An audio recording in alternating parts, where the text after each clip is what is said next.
हे horror के दीवानों, ready हो एक ऐसी कहानी के लिए जो रोंगटे खड़े कर दे? चलो सब आ जाओ, मैं सुनाता हूँ ग्रेवयार्ड में हंसी की कहानी। फुल मून की अजीब सी रोशनी में परछाइयां नाच रही थीं विस्परिंग विलोसिस सिमेट्री में। छोटा टिमी, एक पतला सा लड़का रेड बेसबॉल कैप में, अपनी बड़ी बहन लिली को अंदर जाने का डेयर दिया। ये तो बस हड्डियों का पुराना ढेर है लिली लू, टिमी ने उसे चिढ़ाया अपनी छाती फुलाकर। लिली, जो वैसे तो 10 साल की उम्र में किसी से नहीं डरती थी, कांप गई। मम्मी ने कहा था अंधेरा होने के बाद कभी अंदर नहीं जाना टिमी, वहां चीजें होती हैं।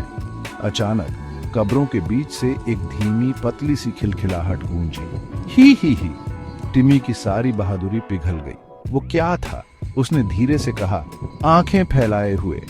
लिली ने उसका हाथ कस के पकड़ लिया। मैंने कहा था ना, ये ओल्ड मैन फिट्जविलियम का हंसता हुआ भूत है। कहते हैं उसने अपना फेवरेट रबर डकी वहां खो दिया था और अब वो बस हंसता रहता है और उसे ढूंढता रहता है, हमेशा के लिए। खिलखिलाहट फिर से आई, इस बार और पास से। ही आवाज खुश लग रही थी पर अजीब तरह से डरावनी भी। 2 बड़ी कब्रों के बीच से एक छोटा सा परछाई जैसा फिगर निकला।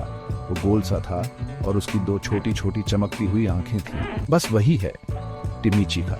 उसकी आवाज कांप रही थी। वो फिगर उछलता हुआ आगे आया। वो एक रबर डकी था, एक ब्राइट येलो, थोड़ा सा गंदा रबर डकी जिसकी 2 छोटी क्रीपी सी चमकती हुई लाल आंखें थी और उसकी चोंच से एक मैकेनिकल पतली सी ही की आवाज आ रही थी। टिमी और लिली आंखें फाड़े देखते रह गए। डकी उनकी तरफ उछलता हुआ आया, खिलखिलाता हुआ।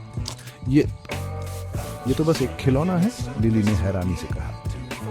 डकी आकर उनके पैरों के पास रुक गया। उसकी लाल आंखें टिमटिमा रही थीं। फिर उसकी चोंच धीरे से, अजीब तरह से इतनी ज्यादा खुली जितनी किसी रबर डकी की नहीं खुलनी चाहिए। अंदर के अंधेरे से एक फटी हुई आवाज ने धीरे से कहा, क्वैक क्वैक गॉचा।